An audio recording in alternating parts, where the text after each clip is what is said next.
वृद्धाश्रम से छुट्टी लेकर माँ ने बदला भेष और पहुंच गई अपने घर।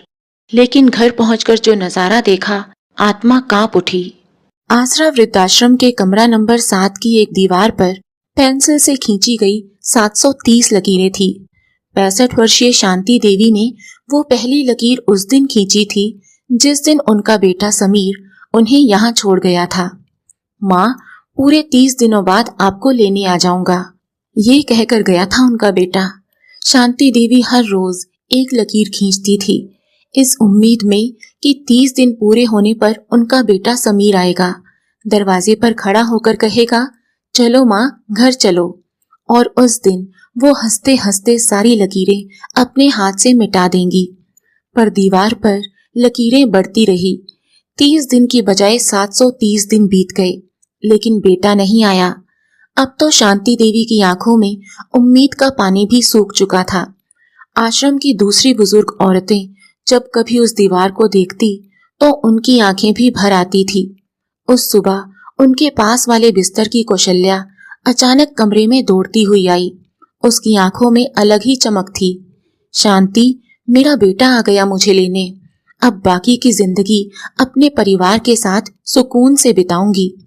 शांति देवी के चेहरे पर हल्की सी मुस्कान आई, लेकिन आंखों में नमी भी थी। कौशल्या ने अपने कपड़े बैग में भरे। उसके हाथ खुशी के मारे कांप रहे थे। उसकी चाल में यौवन वाली फुर्ती आ गई थी। थोड़ी देर में कौशल्या आश्रम के सब लोगों से विदा लेकर खुशी खुशी निकल गई और फिर सन्नाटा लौट आया, वही गला घोंट देने वाला सन्नाटा। शांति देवी उठकर दीवार के पास गई, पेंसिल उठाई और भारी मन से एक और लकीर खींची तो आंसू बह निकले। शांति देवी का एक ही नियम था, रोज सुबह उठकर अपनी सबसे साफ धुली हुई साड़ी पहनकर तैयार हो जाना, बाल संवारना और उस खिड़की के पास बैठ जाना जो आश्रम के मुख्य गेट की तरफ खुलती थी, जहां से गाड़ियां आती जाती थी। लोग पूछते थे, काकी, इतनी सुबह तैयार होकर कहाँ जाना है? वो कुछ नहीं कहती थी, बस मुस्कुरा देती थी।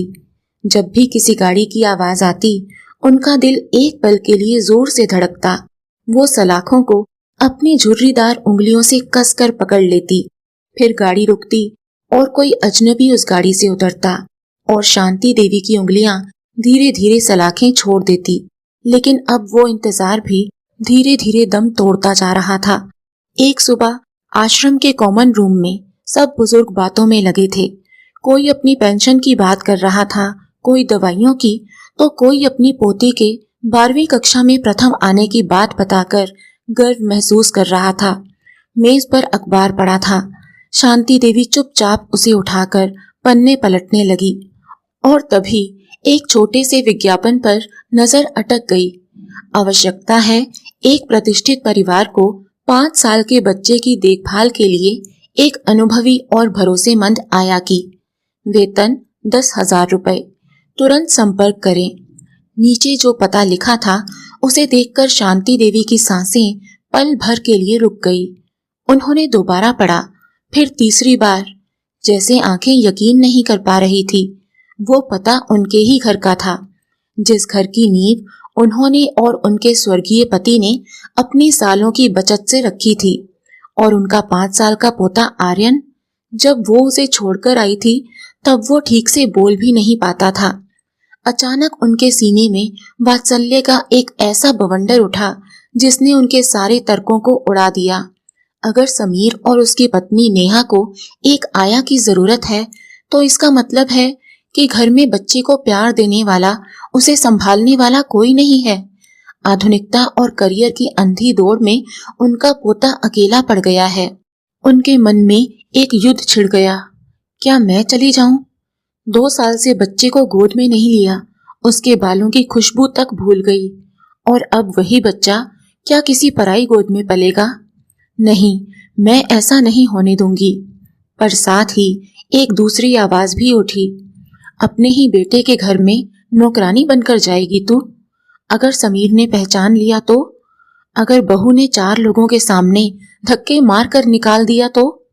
ये अपमान सह पाएगी क्या? पूरा दिन इसी दिमागी उथल पुथल में बीत गया। उनकी प्लेट में रखी सब्जी और रोटी वैसे ही ठंडी पड़ी रही। बुजुर्गों के बीच होने वाली रोज की बातें उनके लिए आज शोर बन गई थी। रात को जब सारा आश्रम सो गया, शांति देवी के मन में एक भयंकर द्वंद्व चल रहा था।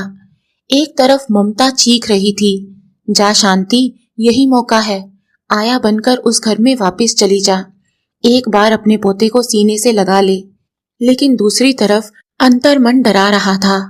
पर फिर आर्यन का चेहरा उनके जहन में उभर आया, वही मासूम सा चेहरा, गुलाब की पंखुड़ियों जैसे होंठ, उसके बालों से आती हल्की सी पाउडर और दूध की मिली जुली खुशबू। उन्हें लगा जैसे वो खुशबू अचानक कमरे में भर गई हो। उनकी आंखों से दो गर्म आंसू हथेली पर गिरे और फिर एक तड़पती हुई ममता के आगे ब्रह्मांड का हर तर्क बोना पड़ गया। नहीं, मैं जाऊंगी, चाहे समीर पहचान ले, मुझे खरी खोटी सुना दे, भले ही बहू मेरी बेइज्जती कर दे, पर अपने पोते को किसी अनजान गोद में नहीं छोड़ूंगी। अगली सुबह ठीक 9 बजे शांति देवी आश्रम की संचालिका विमला जी की ऑफिस में पहुंची। विमला बहन, मुझे 1 महीने की छुट्टी चाहिए। विमला जी ने रजिस्टर से नजरें उठाई, चश्मा उतारकर उन्हें देखा। छुट्टी? लेकिन काकी, तुम्हारे बेटे ने तो 2 साल में सिर्फ पैसे भिजवाए हैं, मिलने भी नहीं आया, जाओगी कहाँ? शांति देवी ने नजरें झुका ली। मेरी बड़ी बहन है कानपुर में, बहुत बीमार है। झूठ बोलते हुए शांति देवी के होंठ कांपे। विमला जी ने एक पल उन्हें देखा, फिर एक गहरी सांस ली, रजिस्टर खोला, एंट्री की और आउट पास थमा दिया। अपना ख्याल रखना काकी। पर्ची हाथ में लेकर शांति देवी वापस कमरे में आई। वो सोच में पड़ गई, लेकिन जाऊंगी कैसे और किस नाम से? अपने ही घर जाने के लिए मुझे आज अपना ही वजूद मिटाना पड़ेगा, अपनी पहचान और भेष बदलना पड़ेगा। शांति देवी कमरे में लगे उस धुंधले आईने के सामने खड़ी हुई। लंबे अरसे के बाद पहली बार उन्होंने खुद को ध्यान से देखा। जो दिखा उसने उन्हें ही चौंका दिया। उन्हें भेष बदलने के लिए कुछ नया नहीं करना था। 2 सालों के अकेलेपन ने उनका चेहरा पहले ही बदल दिया था। आंखें धंस गई थी, गाल पिचक गए थे, शरीर कमजोर पड़ चुका था। जिस बेटे ने उन्हें यहाँ छोड़ा था, उसके दिए हुए दर्द ने पहले ही उनका रूप काफी हद तक बदल दिया था। पास की नजर कमजोर होने के कारण पिछले महीने ही सरकारी अस्पताल से चश्मा मिला था। वो मोटे काले प्लास्टिक फ्रेम वाला चश्मा नाक पर टिकाया तो शांति देवी की बची खुची पहचान भी जैसे उसमें डूब गई। स्वर्गीय पति की दी हुई सोने की आखिरी चूड़ी को उतारकर उन्होंने अपने झोले में डाल लिया। पहनने के लिए उन्होंने एक ऐसी सूती साड़ी चुनी जिसका रंग फीका पड़ चुका था। उन्होंने कमर और कंधों को थोड़ा और झुका लिया। जब उन्होंने दोबारा आईने में देखा तो जैसे आईने ने भी उन्हें पहचानने से मना कर दिया। ये शांति देवी नहीं थी, ये कोई और ही औरत थी। थकी हुई, हारी हुई, दुनिया की ठोकरें खाई हुई एक अनपढ़ औरत सरस्वती, जो चंद रुपयों की खातिर किसी का बच्चा पालने जा रही थी। आश्रम से बाहर की दुनिया आज कुछ अलग ही लग रही थी उन्हें। पिछले 2 सालों से उन्होंने ये दुनिया नहीं देखी थी। ऑटो करके वो बस स्टैंड गई और आगरा जाने वाली बस में बैठ गई। पहुंचकर जब उस कॉलोनी में कदम रखा तो दिल जैसे किसी कैद पंछी की तरह जोर जोर से फड़फड़ाने लगा। शाम के 4 बज रहे थे। शांति देवी नहीं, सरस्वती उस बड़े से घर के सामने खड़ी थी जिसे उन्होंने और उनके स्वर्गीय पति ने अपनी उम्र भर की पूंजी से खड़ा किया था। उनकी नजर गेट के पिलर पर गई और उनके कदम ठिठक गए। जहां कभी संगमरमर के पत्थर पर हिंदी में राम निवास लिखा होता था, वहां अब एक चमचमाती पीतल की प्लेट लगी थी जिस पर अंग्रेजी के अक्षरों में लिखा था समीर विला। शांति देवी की आंखें भर आई, लेकिन ये रोने का वक्त नहीं था। उन्होंने अपनी कमर को थोड़ा और झुकाया, कांपते हाथों से साड़ी के पल्लू को खींचा और अपने चेहरे के आधे हिस्से को इस तरह से ढक लिया कि बस उनकी धुंधली आंखें ही दिखाई दें, और गेट के अंदर झांका। ए बुढ़िया, कहाँ मुंह उठाए अंदर घुसी जा रही हो? पीछे से एक कड़क और बेरुखी भरी आवाज आई। शांति देवी ने मुड़कर देखा। ये उनकी बहू नेहा थी, जो शॉपिंग बैग्स हाथ में लिए गाड़ी से निकल रही थी और शांति देवी को घूर कर देख रही थी। मेम साहब, शांति देवी ने अपनी आवाज को भराते हुए कहा, वो अखबार में पढ़कर आई हूँ, बच्चे को संभालने के काम के लिए। नेहा ने उन्हें ऊपर से नीचे तक हिकारत भरी नजरों से देखा। अच्छा, चलो अंदर, उसने रूखेपन से कहा और अपनी ऊंची हील के सैंडल्स की खटखट के साथ आगे बढ़ गई। ड्राइंग रूम का दरवाजा खुलते ही एयर कंडीशनर की सर्द हवा शांति देवी के चेहरे से टकराई। अंदर महंगे रूम फ्रेशनर की महक थी।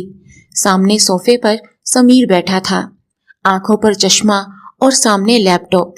समीर को देखते ही शांति देवी के पांव जैसे जमीन में धंस गए। उनका समीर, उनका लाडला बेटा, पहले से काफी कमजोर लग रहा था। माथे पर गहरी सिलवटें थी। वो काफी तनाव में था। एक माँ का दिल चीख पड़ा। मन किया कि दौड़ कर जाए, उसके सिर पर हाथ फेरे और पूछे, बेटा, खाना ठीक से खा रहा है ना? इतना कमजोर क्यों हो गया है? ख्याल क्यों नहीं रखता अपना? लेकिन उनके पांव जमीन से चिपके रहे। वो जानती थी कि उनके और समीर के बीच कुछ कदमों का नहीं, बल्कि हैसियत का फासला था। तभी सामने से नेहा अपने हाथ में मोबाइल चलाते हुए आई। उसने ऊपर से नीचे तक बूढ़ी औरत को हिकारत भरी नजर से देखा और समीर से बोली, अखबार में इश्तिहार दिया था ना, वही पढ़कर आई है काम के लिए। समीर ने एक नजर डाली और पूछा, पहले कहाँ काम किया है? उम्र तो ज्यादा लग रही है। बच्चे के पीछे भाग भी पाओगी या नहीं? और हाँ, कोई बीमारी तो नहीं है ना? जी बाबूजी, कोई बीमारी नहीं है, बस 2 वक्त की रोटी और नौकरी चाहिए, शांति देवी ने सिर झुकाकर कहा। ठीक है, नेहा ने रूखेपन से कहा, तुम्हें आर्यन को संभालना है, उसे खाना खिलाना, नहलाना, सुलाना और उसका ख्याल रखना होगा। जब आर्यन सो जाएगा तो घर के बाकी काम भी करने होंगे। आज और अभी से ही काम पर लग जाओ। तुम्हारा काम पसंद आया तो ही आगे के लिए रखूंगी। महीने के 10,000 दूंगी। शांति देवी ने चुपचाप हाँ में सिर हिलाया। उसी पल रामनिवास की मालकिन हमेशा के लिए मर गई और अपनी ही दहलीज पर समीर विला की नौकरानी सरस्वती ने जन्म लिया। चलो, अब खड़ी खड़ी मुंह क्या देख रही हो? ऊपर वाले कमरे में जाओ, आर्यन वहीं होगा। नेहा ने बिना सिर उठाए हुक्म दिया और शांति देवी भारी मन से सीढ़ियां चढ़ने लगी। ऊपर चढ़ते हुए उनकी सांसें फूल रही थी। उम्र की वजह से नहीं, बल्कि उत्तेजना से, क्योंकि 2 साल बाद वो अपने पोते को देखने वाली थी। कमरे का दरवाजा आधा खुला था। अंदर का नजारा देखकर उनका कलेजा मुंह को आ गया। 5 साल का मासूम आर्यन, जिसके काल कभी सेब की तरह लाल हुआ करते थे, अब पीला और बेजान सा लग रहा था। वो एक कोने में बैठा मोबाइल की स्क्रीन में आंखें गड़ाए हुए था। कमरे में खिलौने बिखरे थे, पर बच्चे के चेहरे पर रौनक का एक कतरा भी नहीं था। शांति देवी ने धीरे से कमरे में प्रवेश किया। उनकी परछाई दीवार पर पड़ी, पर आर्यन ने नजर नहीं उठाई। वो किसी मशीन की तरह बस मोबाइल की स्क्रीन को स्क्रॉल कर रहा था। शांति देवी के कदम ठिठक गए। पल्लू के पीछे से उनके होठों ने बुदबुदाया, आर्यन, मेरा बच्चा। उनका मन किया कि भागकर उसे गोद में उठा ले और इतना प्यार करे कि उसके चेहरे की ये बेरुखी धुल जाए, लेकिन उन्होंने खुद को संभाला। वो अब दादी नहीं, आया थी। बेटा, उन्होंने भर्राई हुई आवाज में पुकारा। आर्यन ने गर्दन घुमाकर देखा। उसकी आंखों में कोई उत्साह नहीं था, बस एक खींच थी। एक और नैनी? मुझे नहीं चाहिए कोई, जाओ यहाँ से। उसने झल्लाकर अपना खिलौना फर्श पर दे मारा। शांति देवी अंदर आई, उस खिलौने को उठाया और आर्यन के पास आकर बैठ गई। उसके सिर पर हाथ रखा और बोली, मैं तुम्हारे लिए पराठा बनाऊं, गुड़ वाला? उन्होंने यूं ही पूछ लिया था, क्योंकि उनके बेटे समीर को भी गुड़ वाला पराठा पसंद था। आर्यन एक पल के लिए ठिठका। उसने मोबाइल छोड़कर पहली बार सरस्वती की आंखों में देखा। उन धुंधली और झुर्रियों वाली आंखों में उसे कुछ जाना पहचाना सा लगा। तुम्हें कैसे पता मुझे गुड़ वाला पराठा पसंद है? आर्यन की आवाज में थोड़ी नरमी आई। शांति देवी का गला भर आया। बच्चों को मीठा बहुत पसंद होता है ना, इसलिए। उन्होंने अपने कांपते हाथों से आर्यन का सिर सहलाना शुरू किया। जैसे ही उन्होंने आर्यन के नरम बालों को छुआ, आर्यन ने आंखें बंद कर ली। वो स्पर्श, वो गर्मी जो उसे महीनों से नहीं मिली थी। समीर और नेहा के पास उसे देने के लिए महंगे खिलौने और गैजेट्स तो थे, पर ममता भरा स्पर्श नहीं था। शांति देवी ने उससे थोड़ी सी प्यार भरी बातें की तो आर्यन के चेहरे पर मुस्कान आ गई। फिर वो अचानक उनके करीब आया और अपना चेहरा उनकी गोद में छिपा लिया। उसे उस नौकरानी के कपड़ों से वही खुशबू आ रही थी जिसमें उसे अपनापन महसूस हो रहा था। आंटी, आप जाओगी तो नहीं ना? मम्मी पापा तो हमेशा बिजी रहते हैं, मुझे बहुत डर लगता है। आर्यन की आवाज में मासूमियत थी। शांति देवी ने उसे कसकर अपने सीने से लगा लिया। उस पल उन्हें लगा कि उनका यहाँ आना सार्थक हो गया।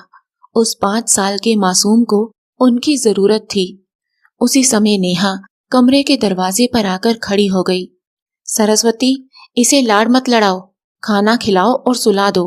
और सुनो, इससे ज्यादा हिंदी में बात मत करना, इसके स्कूल में सब इंग्लिश बोलते हैं। आदेश देकर वो वापस चली गई। शांति देवी ने आर्यन को धीरे से अलग किया और उसकी आंखों के आंसू पोंछे। नहीं जाऊंगी बेटा, कभी नहीं जाऊंगी। आर्यन ने उनका हाथ पकड़ लिया। उसकी छोटी सी पकड़ में इतनी ताकत थी जैसे वो अपनी डूबती हुई दुनिया का आखिरी सहारा थामे हुए हो। शांति देवी समझ गई कि इस घर में सिर्फ वो अकेली अजनबी नहीं थी, उनका पोता भी अपनों के बीच एक अजनबी की तरह घुट रहा था। रसोई में घुसते ही शांति देवी के दिलो दिमाग में यादों का एक सैलाब उमड़ आया। यहाँ की दीवारों पर आज भी उनके हाथों के मसालों की महक और समीर के पिताजी के साथ की गई हल्की नोक झोंक और हंसी की गूंज दबी हुई थी। सरस्वती बनकर वो रसोई में काम तो कर रही थी, लेकिन उनका मन बार बार उसी पुरानी शांति देवी की तरह समीर का मनपसंद खाना बनाने को मचलता। एक शाम जब नेहा किटी पार्टी में गई थी और समीर ऑफिस से आने वाला था, शांति देवी ने बड़े जतन से समीर की पसंदीदा केसर वाली खीर बनाई। जब समीर थका हारा घर लौटा तो खीर की कटोरी उसके सामने रख दी। समीर ने जैसे ही पहला चम्मच मुंह में डाला, वो ठिठक गया। उस स्वाद में कुछ ऐसा था जिसने उसे एक पल के लिए बचपन की यादों में धकेल दिया। समीर ने चौंक कर कहा, खीर किसने बनाई? ये तो बिल्कुल वैसी बनी है जैसी मैं बचपन में।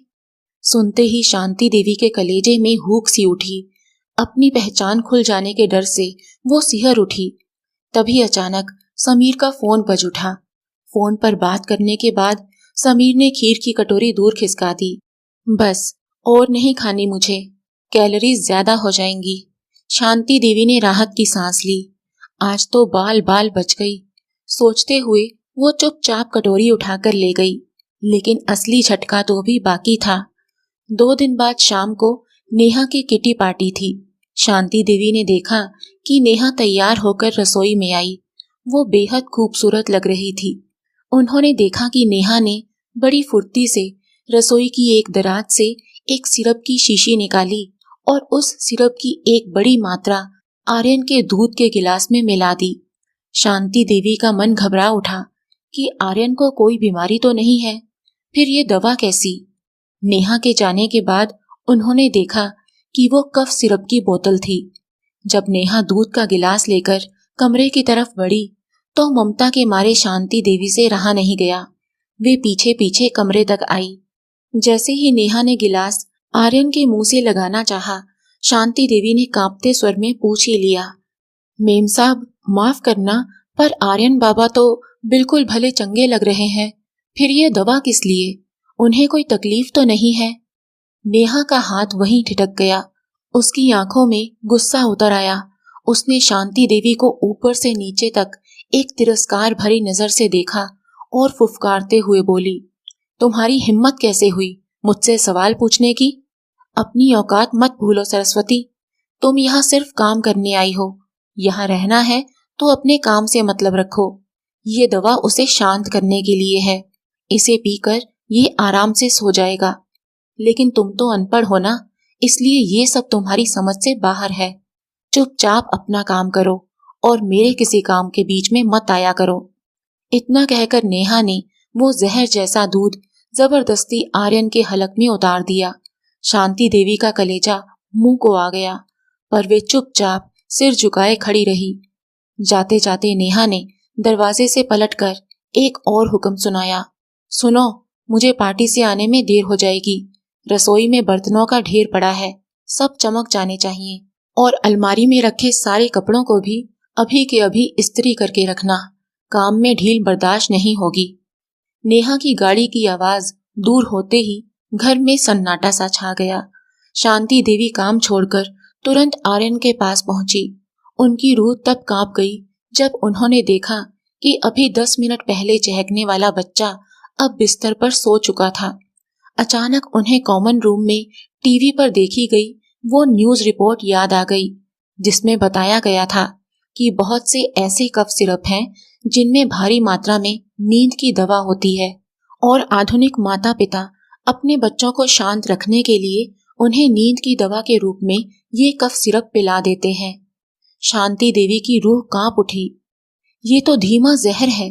अपनी पार्टी और शानो शौकत के लिए ये औरत इस मासूम से बच्चे को मौत जैसी नींद सुला रही है।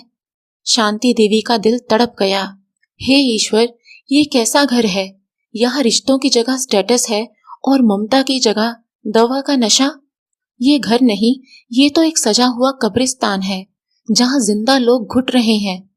कुछ दिन और बीते। एक रात शांति देवी को नींद नहीं आ रही थी।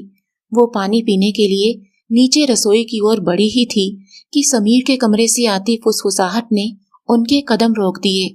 दरवाजा हल्का सा खुला था और अंदर समीर फोन पर बात कर रहा था, लेकिन जो बातें हो रही थी सुनकर शांति देवी का दिल जैसे धड़कना ही बंद हो गया।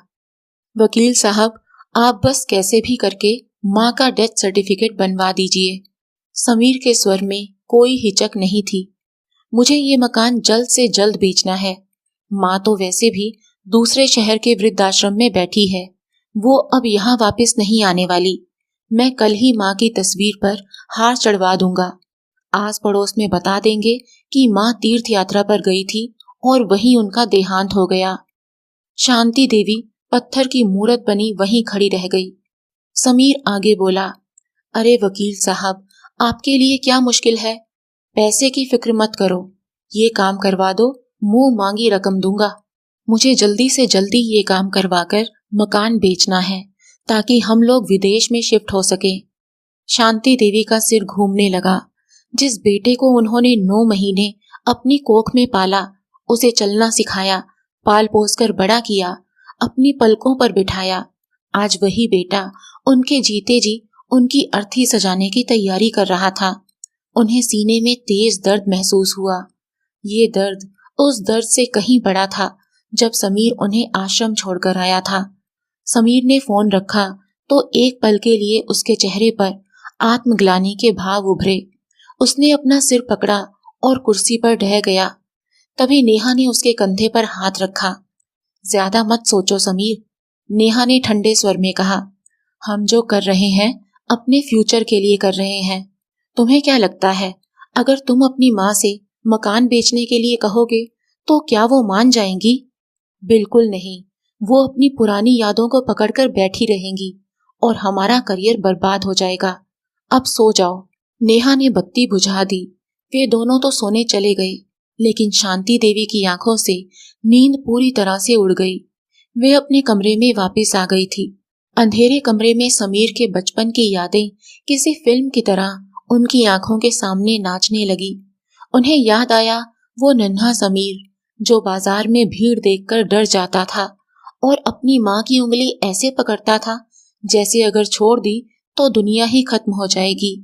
वही समीर जो बचपन में जरा सी चोट लगने पर माँ माँ चिल्लाता हुआ उनकी गोद में छिप जाता था, आज उसी समीर ने पैसे की अंधी दौड़ में अपनी माँ का वजूद ही मिटा दिया। शांति देवी का दिल चीख रहा था, इतना स्वार्थी कब से हो गया रे तू? जिस उंगली को पकड़कर तूने चलना सीखा आज उसी उंगली को काटने चला है। उनके भीतर एक दृढ़ता ने जन्म लिया। उनकी आंखों के आंसू सूख चुके थे। उन्होंने फैसला कर लिया, जब मेरे बेटे ने मुझे अपने मन में ही मार डाला है, तो अब इस घर में सरस्वती बनकर रहने का क्या मतलब। जीते जी अपनी मौत देख ली मैंने, अब यहाँ एक पल भी रहना पाप है। उन्होंने तय किया कि कल वे बिना किसी को बताए चुपचाप यहाँ से चली जाएंगी, उसी वृद्धाश्रम में बेगाने लोगों के बीच, क्योंकि यहाँ तो अपने ही कातिल बने बैठे थे। लेकिन शांति देवी को ये नहीं पता था कि अगले दिन उस घर में कैसा तांडव होने वाला था। अगली दोपहर नेहा हमेशा की तरह अपनी हाई सोसाइटी वाली पार्टी में जाने के लिए तैयार थी। उसने बेरुखी से आर्यन को वही दवा पिलाई और आया से कहा, मैं जा रही हूँ, आर्यन सो रहा है, जब तक मैं ना आऊं उसे जगाना मत, घर का सारा काम खत्म कर लेना। समीर पहले ही ऑफिस जा चुका था।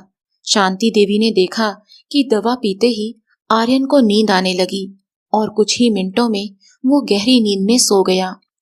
अब मेरा यहाँ रुकने का कोई मतलब नहीं, उन्होंने खुद से कहा।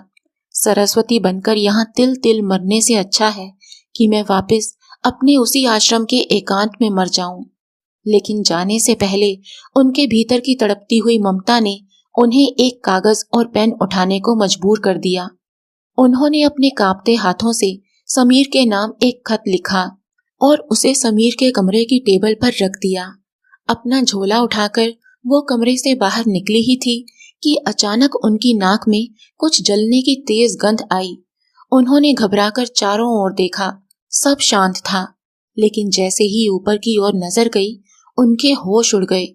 पहली मंजिल पर लगे बिजली के बोर्ड से निकली चिंगारी से एक धमाका हुआ था और लपटों ने वहां लगे भारी रेशमी पर्दों को जकड़ लिया था। आग की लपटें किसी भूखे अजगर की तरह तेजी से बढ़ रही थी। शांति देवी की पहली सोच अपनी जान बचाकर भागने की थी, लेकिन तभी उन्हें याद आया, ऊपर कमरे में आर्यन है, उसे नींद की दवा पिलाई गई है, वो चाहकर भी जाग नहीं पाएगा। आर्यन, मेरा बच्चा! शांति देवी के गले से एक चीख निकली। उन्होंने अपना झोला वहीं फर्श पर फेंका। उनकी बूढ़ी हड्डियों में ना जाने कहां से बिजली सी फुर्ती आ गई। वे बाहर भागने की बजाय उस कमरे की ओर दौड़ी जहां मौत अपना तांडव शुरू कर चुकी थी। उन्होंने फुर्ती से रसोई का एक पानी का जग अपने ऊपर उड़ेला और पास रखा एक शॉल पानी में भिगोकर अपने शरीर पर लपेट लिया। वे लपटों को चीरती हुई ऊपर पहुंची। आर्यन का कमरा धुएं से भर चुका था। वो मासूम अचेत पड़ा था। शांति देवी ने उसे हिलाया, झकझोरा, आर्यन जल्दी से उठ बेटा, यहाँ से भागना है। पर आर्यन की नींद नहीं खुली। शांति देवी ने बिना एक पल गवाए आर्यन को उसी गीले शॉल में लपेटा और उसे अपने बूढ़े सीने से पत्थर की तरह जकड़ लिया। जब वे नीचे उतरने लगी तो एक जलता हुआ लकड़ी का भारी बीम छत से टूटकर सीधे उनकी पीठ पर आ गिरा। आ! एक दर्दनाक चीख उनके गले में ही घुट गई। उनकी साड़ी में आग लग गई थी, पीठ झुलस रही थी, पर उनकी पकड़ आर्यन पर से ढीली नहीं हुई। उन्होंने अपनी आखिरी ताकत बटोरी और खुद को सीढ़ियों से नीचे की ओर धकेल दिया ताकि आर्यन उनके शरीर की ओट में सुरक्षित नीचे पहुंच जाए। बाहर लोगों का हुजूम जमा था। समीर और नेहा भी खबर मिलते ही वहां पहुंच चुके थे। समीर पागलों की तरह चीख रहा था, मेरा बेटा अंदर है, कोई बचाओ। पर आग की भयावहता को देखकर फायर फाइटर्स भी ठिठक रहे थे। तभी काले धुएं के गुबार के बीच से एक जलती हुई आकृति बाहर निकली और कुछ कदमों के बाद जमीन पर गिर पड़ी। फायर फाइटर्स ने दौड़कर आर्यन को उस आकृति की बाहों से छुड़ाया। शॉल गीला होने के कारण बच्चा सुरक्षित था। समीर ने आर्यन को कलेजे से लगा लिया, मेरा बच्चा। तभी उसकी नजर उस झुलसी हुई औरत पर पड़ी जो स्ट्रेचर पर डाली जा रही थी। वो उस आया को देखने आगे बढ़ा जिसने उसके बेटे की जान बचाई थी, लेकिन स्ट्रेचर के करीब पहुंचते ही उसके पैरों तले की जमीन खिसक गई।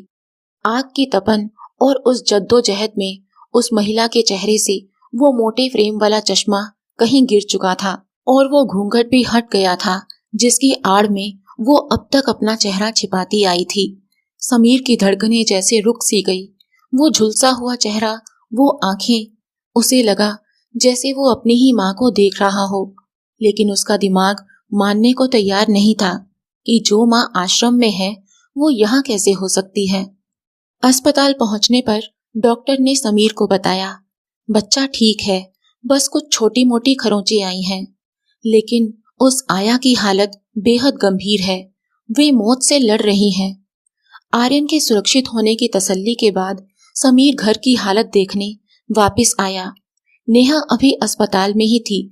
फायर ब्रिगेड ने आग बुझा दी थी, लेकिन घर में चारों तरफ राख और धुएं की गंध थी। समीर जब अपने कमरे का मुआयना करने अंदर गया तो उसकी नजर टेबल पर रखे एक कागज पर पड़ी। आग की आंच उस कमरे तक नहीं पहुंची थी, इसलिए वो कागज सुरक्षित था। समीर ने जिज्ञासा से कागज उठाया। जैसे ही उसकी नजर लिखावट पर पड़ी, वो हक्का बक्का रह गया। वो उसकी माँ की हैंडराइटिंग थी, लेकिन माँ का खत यहाँ कैसे? वो हैरान था। कांपते हाथों से समीर ने वो खत पढ़ना शुरू किया। समीर, मेरे लाल, जुग जुग जियो। जब तो मुझे आश्रम छोड़ने आया था, तूने कहा था 30 दिन बाद मुझे लेने आएगा, पर तू तो मुझे भूल ही गया। इसलिए मैं खुद चली आई, माँ बनकर नहीं, एक नौकरानी बनकर।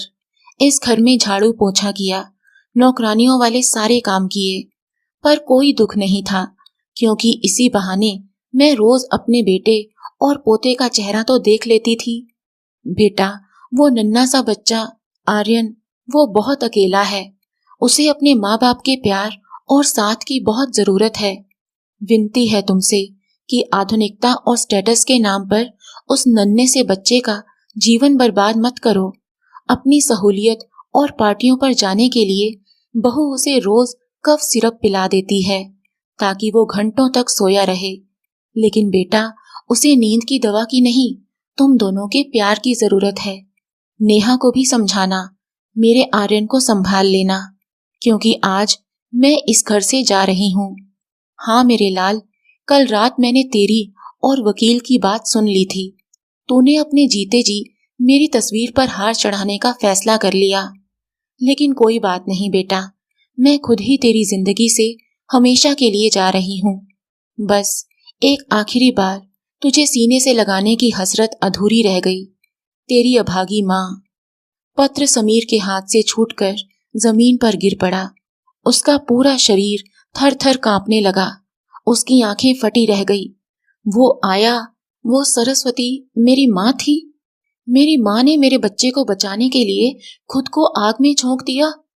एक दर्दनाक चीख समीर के गले से निकली और वो पागलों की तरह अस्पताल की तरफ भागा। उसकी ऐसी हालत देखकर नेहा बोली, क्या हुआ, इतने घबराए हुए क्यों हो? समीर ने कांपते हाथों से वो खत नेहा को दिया। माँ।